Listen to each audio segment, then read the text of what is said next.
Carpe Jesus. Well, Ben and I went hunting up in North Texas, and we are on a new property. I've hunted on this property a couple times previously, but haven't seen anything. This is a property that the landowner has recently purchased. It's being reclaimed. It's been fallow for a number of years and overrun, and things have grown up, and it's all.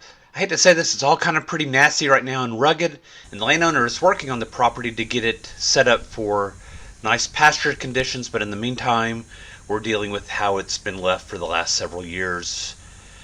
And as you can see, we don't have a very good view of what's going on in the distance because of all the foliage, and that's hindering both the identification purposes and the targeting purposes for what we have in mind.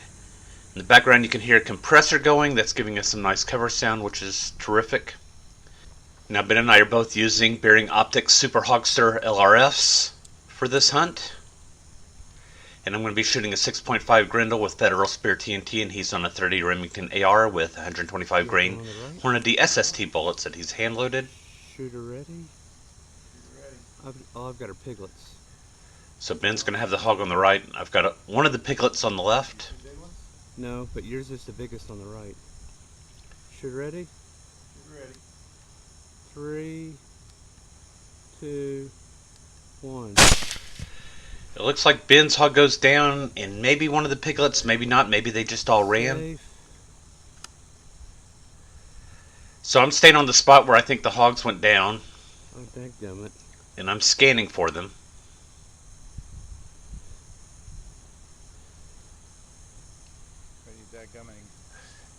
This isn't the one that I have the laser on.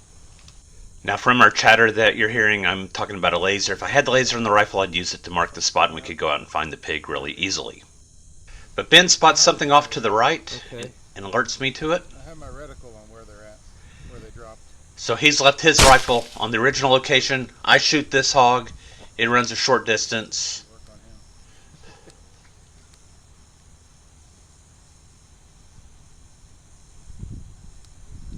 I think he may be down. Now, you want to walk up to him? So this is 2 minutes later after the shot, and more hogs have come into the field again. We're not certain that they're hogs, but it looks like they could be hogs. We've had a problem previously with the neighbor's cattle getting on this property. I would like to get closer to find out. So we think we're going to move up on the hogs, They look like hogs. and then they just take off. No apparent reason. So the knee to butt high grass is the area where the hogs were where we shot them. And the hog that was recovered is in this tall stuff that is absolutely horrible. There it is. It's a 90-pound gilt. It was pregnant. It was not necropsy, so we're just going to do +1 on board. We don't know for certain, but best guess was that this was Ben's hog, and it was shot 2 times, once by him and once by me. A few days later finds me on the same property up on a hill just a few yards behind where Ben and I were, and I'm going to be shooting my 6.5 Grendel with Hornady SST 123 grain bullets loaded by Gilt Armoring the Starline Brass. Brass Catcher by Tactical Brass Recovery. And on top of the truck is the Infrared Finder FH35RV2 that I got from Tech Savvy Optics, and it is on a pan tilt motor, and it just sits and spins the entire time. It rotates about once a minute, and I can just sit in the truck and scan my entire area. And that's how I saw these hogs coming in. Now this has sped up quite a bit, and they're going along the far side there. And I'm not even bothering to try to go after them at this point because we've been in this field before. It's extremely rugged. There is no quiet stalking to be done in this field. They're not heading in my direction, and I'm not going to head after them. However, very cool to watch them come in a nice single file kind of line, and it shows that there's going to be quite a bit of activity in the area. Now this is the view that's going to be from my Bering Optics Super Hogster LRF.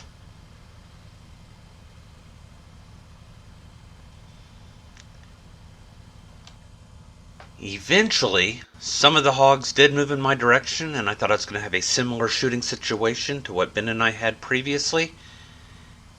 And then the hogs just literally disappeared from view.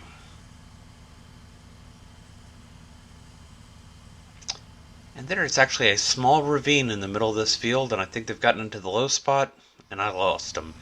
A few minutes later, These hogs just came trundling right by me, and I got on the rifle, had to wait till they got past the guy wire for the power pole.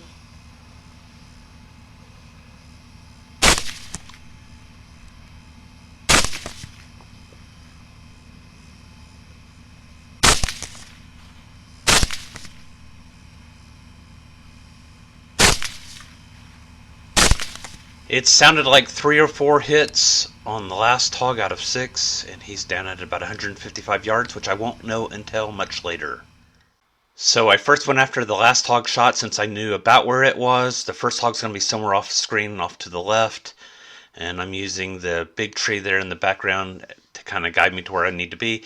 And I literally walk right by this hog. I walked through the same stand of brush that it's in, but in the wrong place, and I couldn't see it. I couldn't see squat. I couldn't see my knees most of the time that I was walking through that field, and so I kind of gave up on looking for the hogs. But I did come back the next morning and immediately found the hogs. The first hog was about 170 pounds. I'm guessing that's how much it weighed.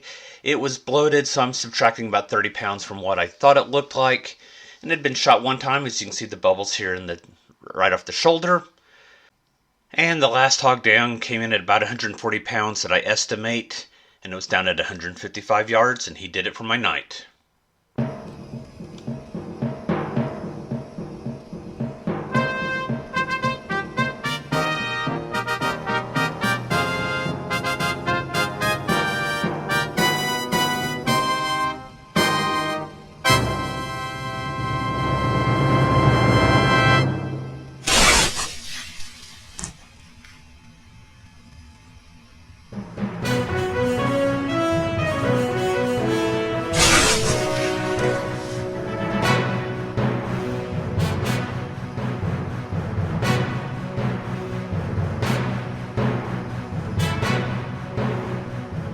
Carpe sus, my friends.